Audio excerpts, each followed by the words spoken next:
We can refuse to think certain thoughts. Look how often you have refused to think a positive thought about yourself. Well, you can also refuse to think a negative thought about yourself, too. It seems to me that everyone on this planet that I know or have worked with is suffering from self-hatred and guilt to one degree or another. The more self-hatred and guilt we have, the less our life works. We find we have an inability to speak up for ourselves, and we are always trying to please others. Or we may be angry and explosive all the time. That your past is important because it has brought you to where you are. But as important as your past is, as it relates to your present, it is not nearly as important as the way you see your future. You see, ladies and gentlemen, the way you see your future determines your thinking today. Your thinking today determines your performance today, and your performance today determines your future. Thoughts lead to the manifestation of things and events.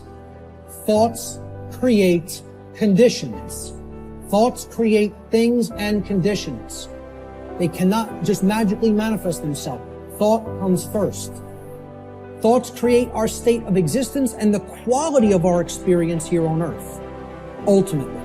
If you create a problem about every little fluctuation that happens, then you become a failure in your life.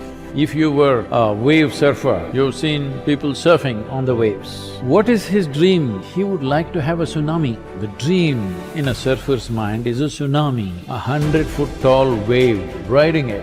That would be the dream. If you know how to ride it, even the tsunami is a wonderful thing.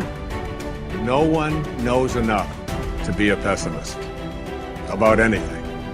And that each and every one of us, when we close our mind to what is possible for us or what is possible for humanity, closes off the genius that resides and lives in each and every one of us. Having an open mind doesn't necessarily mean finding fault with all of the things that you've been taught by others.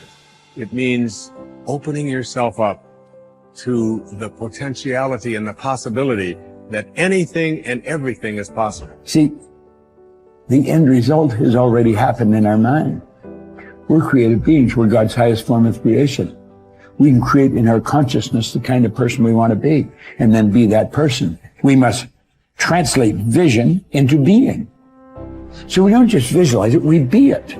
Your actions condition your mind as much as your recurring thoughts condition your mind. So, be a person of good, positive thinking.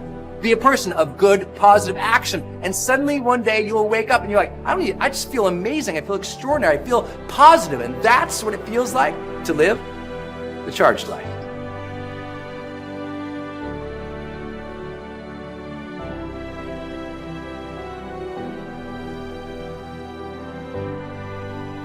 The seat of the will is the conscious and the subconscious mind.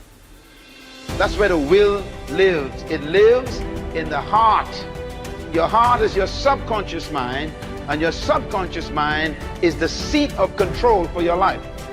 Then you got two minds, in case you don't know. You got a conscious mind and a subconscious mind. Sub means below. So you got a mind that is always conscious, but then you got a mind beneath that that is not always conscious, but it's deeper and more important than your conscious mind. And your conscious mind feeds your subconscious mind information. And the more your conscious mind hears something, it feeds it to the subconscious mind. That is why repetition is dangerous. Repetition constantly goes to your conscious mind. But the more your conscious mind hears something, it begins to deposit it, or can I use the technical term, it downloads it to your subconscious mind. Now, you are safe as long as something is in your conscious mind. You're still safe, because you can forget what's in your conscious mind. But the key is to get it to your subconscious mind. Once it gets there, then you are in trouble. Why? Because the mind is the center of thought and it holds the key to life. Now when I use the word mind, another statement to write down, as a man thinketh, so is he. We all know that. But please quote it properly. As a man thinketh where? In his heart. There are two thinkings. There's a think and there's a heart think. Now the word heart here is a Hebrew word referring to the subconscious mind. That's the one below. Solomon says, you are whatever is in your subconscious mind. Your subconscious mind is your heart. Your subconscious mind is your heart. Your subconscious mind is your heart. Whoever controls your heart controls your life. Whoever can get enough information into your subconscious mind will control you. Because as a man thinketh in his heart, that's the man. So if you want to control the man, all you've got to do is control his heart. And how do you control his heart? First, you work on the conscious mind first, and you keep repeating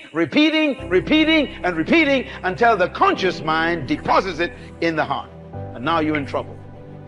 That is why some of you are having problems with battles of things you're trying to change and you can't change them. Old habits that you were keeping for the last 20 years and now you want to change and it's tough to change.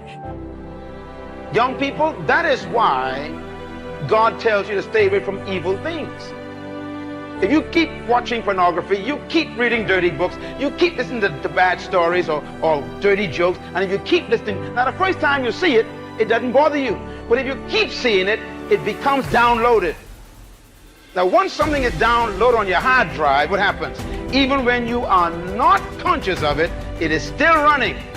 And all you got to do is press the right button and you see all the pictures in color.